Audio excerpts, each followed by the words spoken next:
ವಿಚಿತ್ರ ಪ್ರೇಮ ಕತೆ ಬೀದಿಗೆ ಬಂದು ರಂಪಾಟದಲ್ಲಿ ಅಂತ್ಯಗೊಂಡಂತಹ ವಿಚಾರ ಇದು. ಪ್ರೀತಿ ವಿಚಾರಕ್ಕೆ ನಡು ರಸ್ತೆಯಲ್ಲೇ ಹುಡುಗ ಹುಡುಗಿ ಮನೆಯವರು ಹೊಡೆದಾಡಿಕೊಂಡಿದ್ದಾರೆ.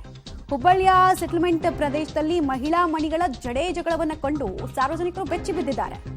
ಜಡೆ ಹಿಡಿದು ಎಳೆದಾಡಿ ಹೊಡೆದಾಡಿಕೊಂಡಿದ್ದಾರೆ ಎರಡು ಕುಟುಂಬದವರು. 5 ವರ್ಷದಿಂದ ಸನಾ ಮತ್ತು ಲೋಕೇಶ್ ಪರಸ್ಪರ ಪ್ರೀತಿಸ್ತಾ ಇದ್ರು. ಲೋಕೇಶ್ ಬಿಟ್ಟು ಬೇರೆ ಹುಡುಗನ ಜೊತೆಗೆ ಸನಾ ನಿಶ್ಚಿತಾರ್ಥವನ್ನು ಮಾಡ್ಕೊಂಡಿರ್ತಾರೆ. ಇದರಿಂದ ಕೋಪಗೊಂಡು ಗೌಪ್ಯವಾಗಿ ಲೋಕೇಶ್ ಈ ಕಡೆ ಮದುವೆ ಬೇರೆ ಆಗ್ತಾರೆ. ಲೋಕೇಶ್ ಮದುವೆ ವಿಚಾರ ತಿಳಿದು ಸನಾ ಕುಟುಂಬಸ್ಥರು ಬಂದು ಗಲಾಟೆಯನ್ನ ಕೂಡ ಮಾಡಿದ್ದಾರೆ.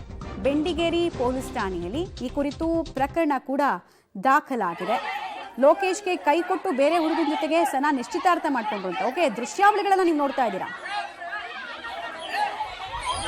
ಎಲ್ಲಾರು ಹೆಣ್ಮಕ್ಳು ಒಂದಾಗೇಕಿನ ಒಕ್ಕಸ್ಬೇಕಿಲ್ಲವ್ರ. ಆಕೆ ಎದಕ್ ಮನೆಗೆ ಹೋದ್ಲ? ಮಹಿಳಾ ಮಣಿಗಳ ಸಿಟ್ಟು, ಆಕ್ರೋಶ, ಜಗಳ ಬಿಡಿಸೋಕೆ ಹೋದವ್ರು ಕೂಡ 100 ಸಲ ಯೋಚನೆ ಮಾಡೋ ರೀತಿ ಇದೆ. ಬಿಕಾಸ್ ಅವ್ರ ಆವೇಶ, ಸಿಟ್ಟೆಲ್ಲ ಅಷ್ಟು ಬೇಗ ಕಡಿಮೆ ಆಗ್ಬಿಡಲ್ಲ.